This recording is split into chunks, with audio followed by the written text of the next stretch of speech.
Brisebois for all the moves he made that has his team one win away from the Stanley Cup. But Jim Nill deserves some credit here too. Perry and Joe Pavelski, those veteran acquisitions in the offseason, basically the reason we were talking about Dallas still having a chance to win the Stanley Cup. Perry with 2 goals, including the OT game winner, and of course Pavelski now tied with Braden Point for the playoff lead in goals. These 2 acquisitions, Noodles, were supposed to make them older and slower. How did it also make them better?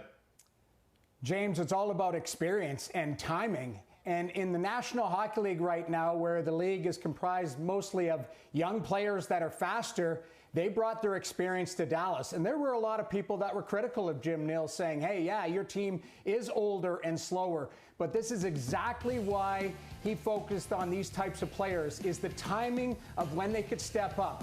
Perry was bought out.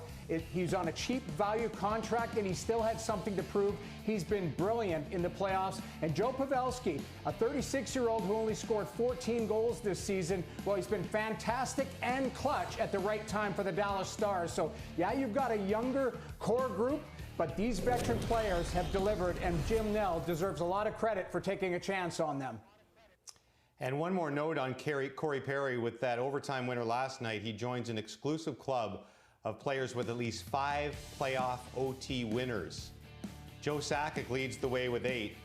Then there's Perry, Patrick Kane, Glenn Anderson, also the Rocket right in there.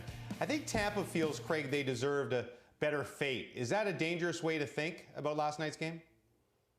Oh, it's a very dangerous way to think. If Tampa Bay thinks that they were deserving of winning Game 5, they're just kidding themselves. There is nothing more deceitful than thinking because you had lots of puck possession that you were the more dangerous team. In fact, it's very clear that Dallas not only had more scoring opportunities, they had the better scoring opportunities. At the end of regulation, 14-7 in scoring opportunities. Tampa Bay in the first overtime, 1-0, and it was 1-1 in the second overtime. And inner slot shots, 9-5 for the for the Dallas Stars, excuse me. Keep this in mind. If you want to go down the rabbit hole of thinking what you did in Game 5 was good enough, no, it wasn't. And they better be careful in carrying on this belief, because if they do, they could run themselves right into the same problem Vegas did. And that would be bemoaning why they lost, thinking that they were better and more deserving.